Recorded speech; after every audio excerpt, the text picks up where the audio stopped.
We've analyzed weapons of mass destruction, psychic spies, and fleets of silent aircraft, but the deepest intelligence crisis is the one where the intelligence target is the very ground beneath your feet.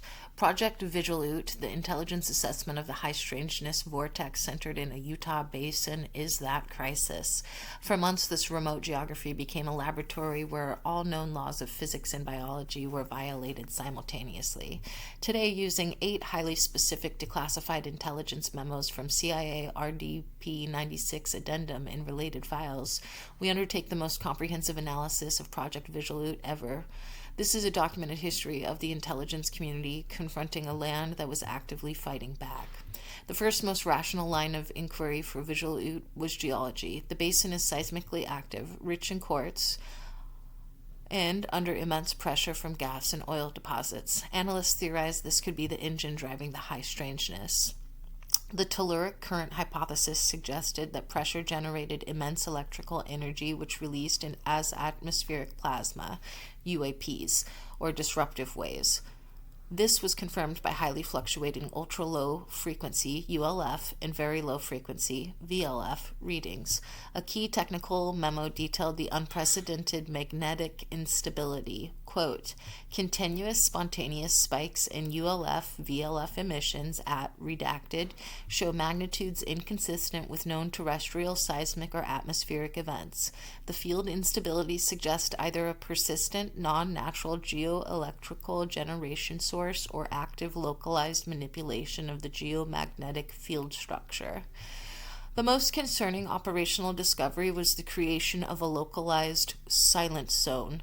Within the core anomaly area, radio, satellite, and cellular communications were not just degraded, they were actively suppressed. This proved the phenomenon was not benign, it was protective and intelligent. Analysts determined this was likely caused by a localized high-energy electromagnetic field generated by the same mechanism driving the UAPs. This provided perfect operational cover for whoever or whatever was truly happening. The intelligence impact of this suppression was immediate and strategic. Here's another quote. The documented non-attributable collapse of radio and satellite downlink capability within the immediate area suggests an operational intent to isolate ground observers and prevent external signal intelligence collection.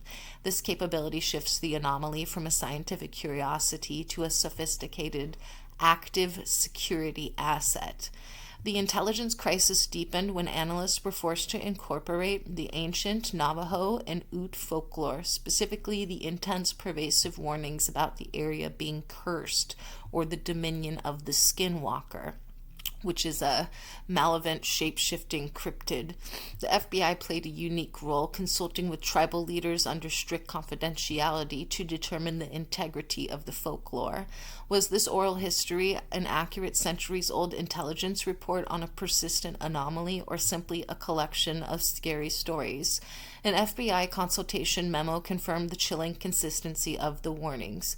This is a 1996 quote from FBI Tribal Affairs Memo Cultural Integrity. Quote, interviews with elders confirm the area's categorization as forbidden territory dating back generations, specifically referencing the appearance of malevolent shape-shifting entities in lights that descend from the sky. The narrative remains uncorrupted and consistent with current observer reports. End quote. The CIA ultimately settled on the PSYOP dual-use analysis. The phenomenon was likely both a genuine geomagnetic anomaly and a mask. Hostile entities, terrestrial or non-terrestrial, were using the existing folklore to their advantage. By allowing the phenomenon to be attributed to a scary, untraceable myth, the entities achieved perfect security. The intelligence goal shifted to determining who was benefiting from this operational cover. A CIA intelligence review summarized the strategic conclusion, quote, the optimal operational objective for any actor wishing to utilize the region for high-value clandestine testing is to leverage the indigenous Skinwalker narrative. This provides ideal non-attributable psychological screening and ensures high civilian avoidance, end quote. The most bizarre assessment involved the physical nature of the Skinwalker-like cryptids. Analysts hypothesized that ship-shifting nature was not supernatural but the result of a biometric camouflage system, a creature or asset using high-frequency energy to rapidly distort its biological appearance, kind of like Predator. The creature's erratic, fearful movement and apparent ability to change shape upon pursuit led to a startling hypothesis. The creature was suffering from biometric instability caused by the energy field it was using. A DIA technical pathology report confirmed the focus on instability. Quote, reported transitions between animal and humanoid form are too rapid for conventional biological processes. This suggests the entity exists in a constant state of energy fluctuation, utilizing a form of directed energy manipulation to achieve rapid, unstable external morphological change. The most horrifying physical evidence were the animal mutilations. These were not random attacks. The surgical precision, the laser-like excision of organs, the near-total exsanitization and lack of footprints or trace evidence suggests that the use of advanced energy weapons in aerial transport. Analysts concluded that these were not random acts but highly efficient clinical biological collection of operations. The animals were subjects for non-attributable experimentation. A final operational memo on the mutilations confirmed the use of high-tech tools. Quote, the consistent surgical precision and use of non-conventional methods for tissue excision and blood removal strongly suggests the deployment of high-temperature focused energy tools and aerial platform transportation utilized for rapid, non-attributable biological intelligence collection. The final layer of this project was the direct attack on human psyche and body. Witnesses reported objects moving violently, disembodied voices, and most frequently, localized neurological assault, intense fear, sudden paralysis, and high-pitched sonic interference. The intelligence conclusion was that the entity or entities were actively monitoring and discouraging human occupation through psychological terror. A psychological debriefing summary concluded the direct neurological impact. Quote, subjects exposed to localized acoustic psychic event report a non-volitional state of extreme terror consistent with direct neurological modulation. The phenomenon functions as an active, aggressive deterrent, utilizing both physical manipulation and psychosensory assault to achieve territorial exclusion. End quote. The project is the ultimate documented failure of classification. The intelligence community concluded they were dealing with a massive self-regulating threat matrix, an anomaly that was active, intelligent, and fiercely territorial. The land itself was armed.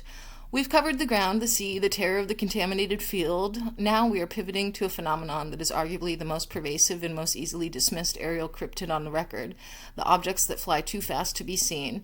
Next time we're diving into the deeply technical high-speed camera analysis of the flying rods phenomenon. We're investigating Project Skyline, the DIA and NRO analysis of hypervelocity, elongated cylindrical objects captured on high-speed military and aerospace film across multiple continents.